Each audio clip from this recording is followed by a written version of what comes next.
স্বাধীনতা অর্জন করা সহজ, রক্ষা করা কঠিন, কিন্তু স্বাধীনতা সত্যিই কি সহজে ধরা দেয়? জীবন বাজি রেখে অন্যায়ের বিরুদ্ধে, অত্যাচারের বিরুদ্ধে রুখে দাঁড়ানো কি এতটাই সহজ?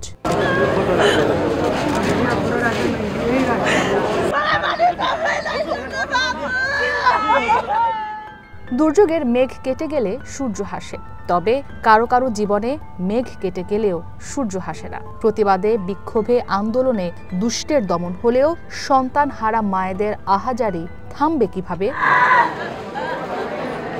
নেপালের সামাজিক মাধ্যম বন্ধের জেরে শুরু হওয়া তরুণদের আন্দোলন রূপ নেয় সরকার বিরোধী বিক্ষোভে। জেনজিদের আন্দোলনে গুলি চালায় পুলিশ, প্রাণ হারান অন্তত ৭২ জন, ২,০০০-এর বেশি মানুষ আহত হন।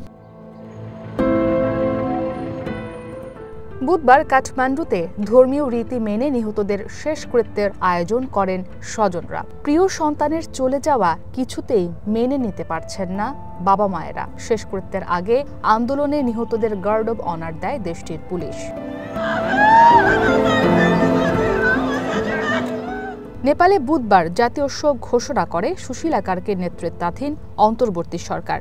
এছাড়া আন্দোলনে ৮ ও ৯ সেপ্টেম্বরে নিহতদের শহীদ ঘোষণা করা হয়। বিবিসিকে দেয়া এক সাক্ষাৎকারে প্রধানমন্ত্রী সুশীলা কার্কি প্রতিশ্রুতি দেন আন্দোলনে সংঘটিত সহিংসতা ও হত্যার তদন্ত ও বিচারের।